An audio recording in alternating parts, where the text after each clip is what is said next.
Buenas tardes, compañeras y compañero, y también profesora. A continuación les vamos a explicar un poco sobre la ponencia que nos corresponde, la cual es ponencia del doctor Juan Gómez Torres, y esto va a estar a cargo de las estudiantes Mónica Vargas, Iriana Madrigal, Marian Meléndez, Gabriela Leiva y de mi persona, Tania Cortés. A continuación les voy a contar un poco sobre el historial académico del doctor Juan Gómez Torres. Primeramente, él es un representante de la División de Educología. Seguidamente, también es un académico investigador y docente excepcionista de la División de Educología de la Universidad Nacional, y esto lo hace desde el año 2005. Además, tiene una formación universitaria en educación con titulación en máster en estudios latinoamericanos. Esto lo realizó en el Instituto de Estudios Latinoamericanos en IDELA. También está titulado en estudios latinoamericanos con énfasis en el pensamiento latinoamericano. Además de esto, ha publicado revistas nacionales e internacionales sobre temáticas como las siguientes: pedagogías críticas, pedagogía intercultural, educación indígena, enseñanza de la filosofía. Adicionalmente, también cuenta con libros con diferentes editoriales, como lo son La pedagogía del futuro, Indisciplinando la didáctica, La escuela en cuestionamiento, y también se encuentra en proceso de una publicación de Escuela contra Justicia Epistémica, la discursiva indígena y las trampas de la modernidad en espacios de Guatemala y Costa Rica. Aquí les puedo enseñar un poco sobre lo que él ha publicado. Adicionalmente, si tienen más interés sobre lo que él ha publicado, pueden buscar en Google Académico o también en el repositorio de la Universidad Nacional. Ahí ustedes pueden encontrar muchos de los títulos, artículos y libros que él ha publicado. Por otro lado, tiene una amplia experiencia como expositor en congresos y en foros nacionales e internacionales, como lo es en Puerto Rico, México, Argentina, Colombia y Costa Rica. Para finalizar, les comento que a continuación, Gabriela Leiva nos va a comentar sobre la introducción a palabras epistemológicas relevantes al tema. Luego, seguidamente, irá Marian, que nos contará sobre Lejos de la Independencia, Redireccionar la Independencia, y Iliana y Mónica nos van a comentar sobre el papel de la educación. Además, él hace un análisis etimológico de las palabras claves. Esto nos va a ayudar a comprender mejor la problemática que él menciona. Entonces, por ejemplo, nos dice que reflexión, ¿verdad? Viene derivado del latín, reflectus, del verbo re y flectore, que re significa repetir una acción y flectore doblar o redireccionar, y el sufijo io, que significa acción. Por lo tanto, la reflexión se ve como una acción repetida varias veces que nos ayuda a redireccionar o cambiar de rumbo. La palabra crítico, que viene del griego críticos, viene de crisis, que es decidir a partir de algo que se rompe, y etimológicamente apunta a una ruptura o cambio real de las estructuras. También, bueno, la palabra bicentenario, independencia, que es de origen latín in, que se refiere a la negación o carencia, ¿verdad? Sin. Y el verbo depender, que significa estar pendiente, estar colgado bajo la voluntad de otro. Esto nos va a ayudar a entender más lo que las compañeras van a explicar más adelante. Y educación, de los verbos educar y educhar. Y es muy interesante porque educar viene de dirigir o criar desde afuera hacia adentro. Y educhar, extraer lo que traemos desde adentro. Analizando estas palabras, logramos relacionarlo al modelo constructivista, ya que, por ejemplo, él decía que educhar era algo que se extraía de adentro hacia afuera. Y lo que busca el modelo constructivista es no solo que nos brinden aprendizajes, sino a través de nuestros conocimientos previos y lo que podamos construir a través del pensamiento crítico, generar nuestros aprendizajes significativamente. y general lograr ese nuevo concepto de independencia que es lo que menciona el autor. Para ello, mencionaba que se debe problematizar, discutir, realizar juicios científicos y lógicos que nos permitan llegar a esas conclusiones. Bueno, continuando las palabras de don Juan Gómez Torres, con respecto a esta reflexión del Bicentenario de Costa Rica, es muy importante mencionar que realmente antes de hablar de una liberación, de una emancipación en nuestro país, nos hemos encontrado en un proceso totalmente lejano a la independencia. Este proceso, así como lo menciona su palabra, tiene 200 años de llevarse a cabo, ¿verdad? Que nosotros como los y las costarricenses hemos vivido en ese proceso de libertad. Pero realmente, ¿cuál ha sido el objetivo de buscar esa independencia?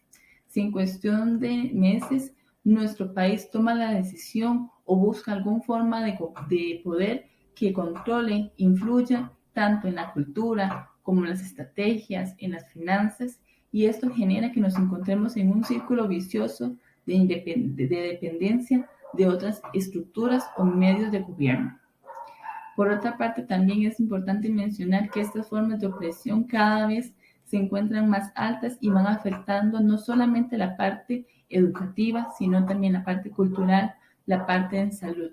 Muchos de nuestros derechos que fueron adquiridos en el periodo 43 han venido sufriendo una fuerte amenaza donde se quieren eliminar dichas estructuras que generen una parte de estabilidad para la integridad de las personas. También mencionado don Juan Gómez que a partir del 1943 la educación lleva un proceso más formal, pero realmente lo que ha transcurrido en el tiempo son 73 años, de los cuales nuestros abuelos, padres, hermanos o tíos han pasado por este proceso educativo formal, pero realmente no generan una estructura de cambio. Vemos como cada vez los estudiantes siguen un modelo memorístico, el cual deben de enfrentar con una prueba y les va a permitir encasillar quién es mejor y quién no con un número. Pero el proceso educativo necesita realmente un cambio que permita generar un aporte no solo a la parte cognitiva, sino a la parte física y emocional. Es por esto que el papel de docente, aunque pase el tiempo, sigue siendo una parte clave. El docente, sin importar cuál ha sido su casa de enseñanza, se ve incluido en todas las vivencias, su parte reflexiva, sus intereses y sus debilidades. Es por esto que se invita tanto a las generaciones actuales como nosotras que estamos terminando este periodo de licenciatura y las venideras, donde nuestro papel puede llegar a ser clave en la vida de las personas y en la sociedad en la cual nos encontramos viviendo. Hoy en día es más difícil, más cara, hegemónica y blanca, machista, pero dependiendo de nuestro papel podemos realizar un verdadero cambio para todas las personas. Es por esto que queremos considerar lo que son los modelos, la teoría y los enfoques pedagógicos que tal vez pueden generar una diferencia para poder llegar a hablar de una independencia o una emancipación para el proceso educativo. En el caso de una teoría, consideramos que tal vez la parte socioconstructivista puede llegar a ser clave, pues es a partir de esta consideración teórica que permite la integración de las personas a un contexto real. Esto les permitirá trabajar a partir de la sociedad a la cual pertenecen, donde no tienen que verse independientes por los contenidos porque hay que cumplirlos en un cierto tiempo, en ocasiones los cuales son alejados a la realidad que enfrentan cientos de hogares costarricenses. También un modelo social cognitivo, el cual permite a los estudiantes desde sus contextos más próximos poder trabajar, como lo hemos mencionado, ¿verdad?, en la teoría.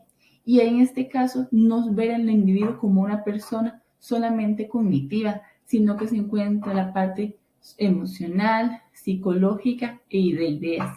Y es por esto donde la educación necesita ver a la persona completa, pues existen diferentes adversidades que influyen en las personas estudiantes, las cuales no son contempladas a la hora de realizar una evaluación. Y vemos como cada una de las personas deben enfrentar una prueba en ocasiones que ni siquiera cuentan con las habilidades necesarias para dicho proceso, y esto encasilla las condiciones de los y las estudiantes sin importar en el nivel que se encuentren cruzando del proceso educativo formal. Y por último sería la teoría constructivista. Este es un enfoque pedagógico donde se contempla no solo lo previsto, sino con lo nuevo por aprender. Todo esto a partir de sus realidades más cercanas. Como individuos, cada uno tiene sus habilidades, sus intereses, sus debilidades. Y es por esto que si la educación sigue repartiendo una receta o una fórmula mágica para los cientos de estudiantes, no vamos a ver un cambio. Si seguimos cumpliendo los contenidos del MED separados, donde no generamos lazos de comunicación, de interculturalidad, intergeneracionalidad, los procesos educativos siguen siendo algo simplistas, memorísticos y tradicionales, a pesar de los esfuerzos que se han realizado tanto a nivel nacional como mundial con busca de mejorar las condiciones educativas. Pero si vemos las cosas aisladas o como una forma de poder o de gobierno o política, nuestro proceso educativo seguirá sufriendo estas grandes carencias y veremos como cada vez el sistema se va destruyendo más, pues este proceso educativo no es rentable para las realidades y las necesidades de las personas estudiantes. La escuela en disputa, según el doctor Juan Gómez Torres. Desde el pensamiento crítico, la educación costarricense formal responde desde sus inicios a intereses de clase. Se insta inmediatamente o mediante la incondicional atadura a la modernidad. Hace todo lo posible para someternos a la ley, al orden y al progreso. Consiguientemente, la escuela moderna ha demostrado un papel de adoctrinamiento para el fortalecimiento mecánico de la sociedad moderna capitalista, la que beneficia a unos y afecta a la mayoría, pues concentra a los medios de producción y riqueza en manos de pocos, generando pobreza y una espeluznante y asquerosa desigualdad social. Ahora bien, en cuanto a todo esto, se encubrirá mediante discursos naturalistas, identitarios, xenofóbicos y racistas, y para ellos se va a utilizar la escuela. Aunque la escuela ha llevado a cabo ese papel espurio, ha sido y sigue siendo un lugar en disputa, donde las clases bajas, por ejemplo, en la siguiente diapositiva,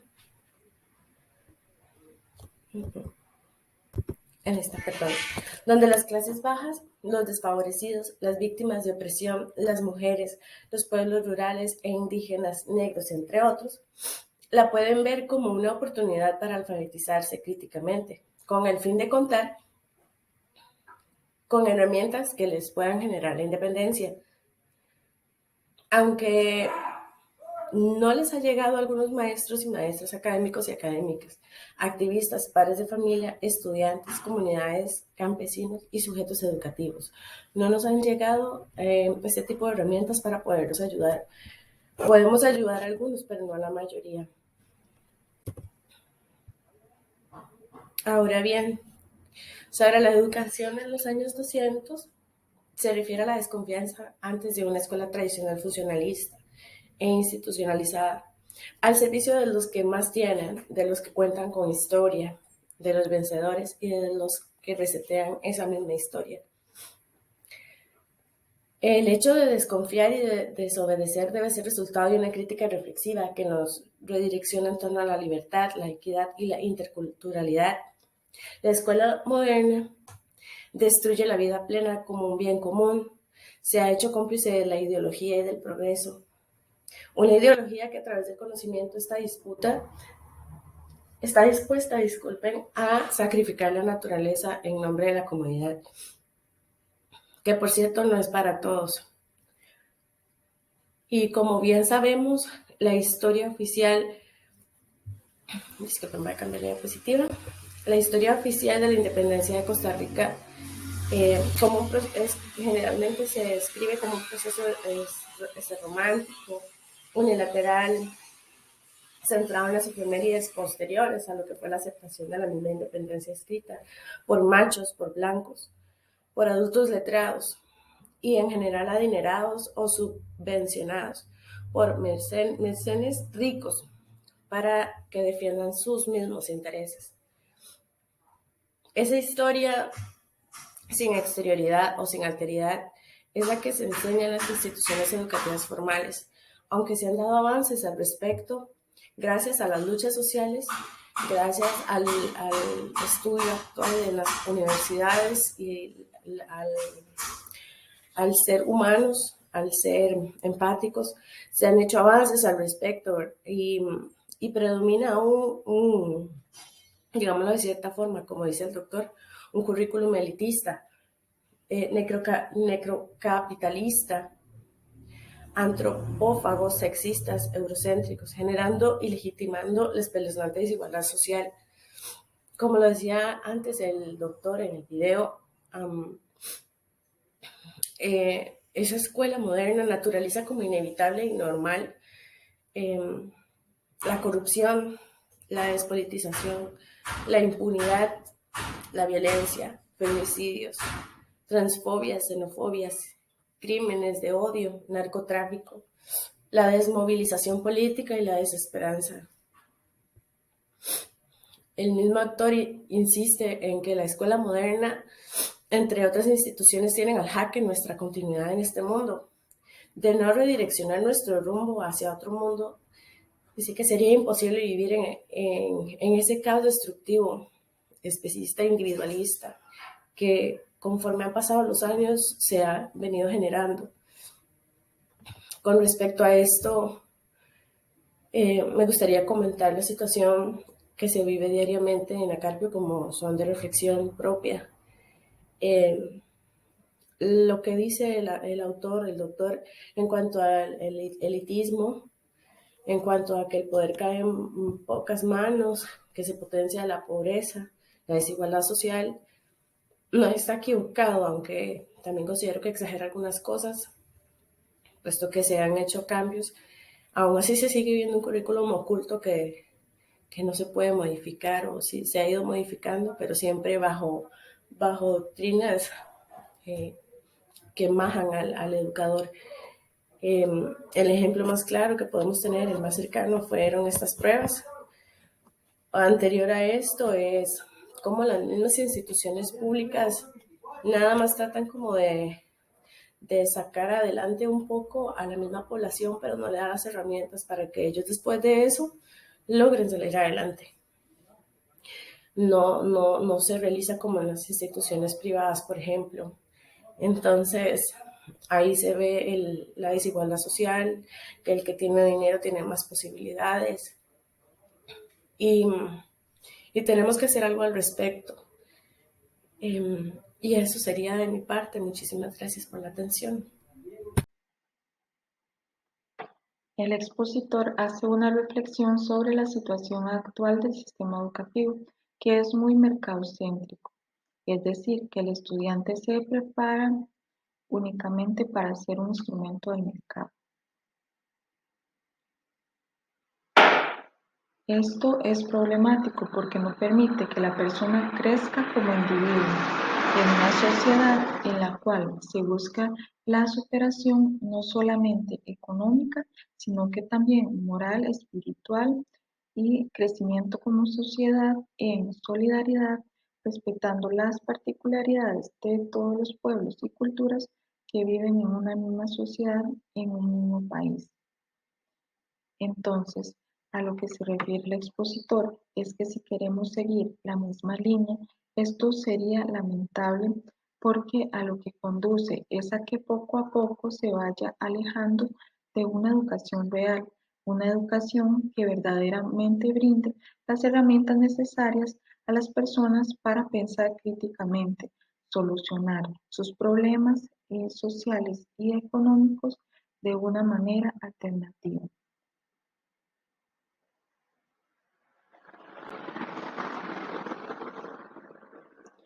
Y tomando en cuenta las teorías pedagógicas, observando cómo la constructivista nos lleva a pensar en la construcción de un sistema educativo que busque soluciones y que busque la construcción del propio conocimiento y que fomente la creatividad.